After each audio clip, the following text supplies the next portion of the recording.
ప్రసంగం కంటే ఇంకా అతి ముఖ్యమైన పని ఏమైనా ఉందేమో నాకైతే తెలియదు అధ్యక్ష. 12 దాకా నడపండి ఇవాళ రాత్రి. ముఖ్యమంత్రి గారు పోతే పోనీయండి ఢిల్లీకి, మనం మాట్లాడుకుందాం, తప్పే ఉంది. ఆయనకు ఢిల్లీలో పనులు ఉండొచ్చు, మనందరం ఇక్కడ కూర్చుందాం సార్. నేనేమంటా సార్ అధ్యక్ష, 2000 కోట్లు బాకీలు ఉన్నారు. మహిళల మీద ఇంత గౌరవం ఉన్న ప్రభుత్వం కదా, మొత్తం రాష్ట్రంలోని మహిళలు చూస్తా ఉన్నారు. ఎప్పుడొస్తుంది 2500, ఎప్పుడొస్తుంది 4000 పెన్షను, ఎప్పుడొస్తుంది తులం బంగారము, ఎప్పుడొస్తాయి స్కూటీలు? మీరే కదా చెప్తిరి 100 రోజుల్లో 6 గ్యారంటీలను east Mann colour cinema చూపెట్టిందే Revanth Reddy గారు, భట్టి గారు. కాబట్టి అడుగుతున్నాం అధ్యక్ష.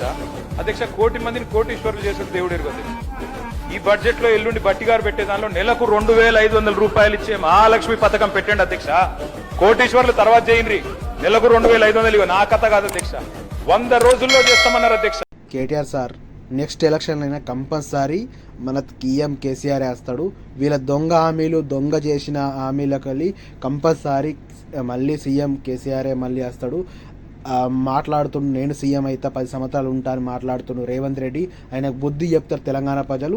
ఇన్ని హామీలు ఇచ్చి, మోసపోయి హామీలు ఇచ్చి మన తెలంగాణని ఏలుతుండు, అది బుద్ధి చెప్తారని చెప్తున్నాడు తెలంగాణ.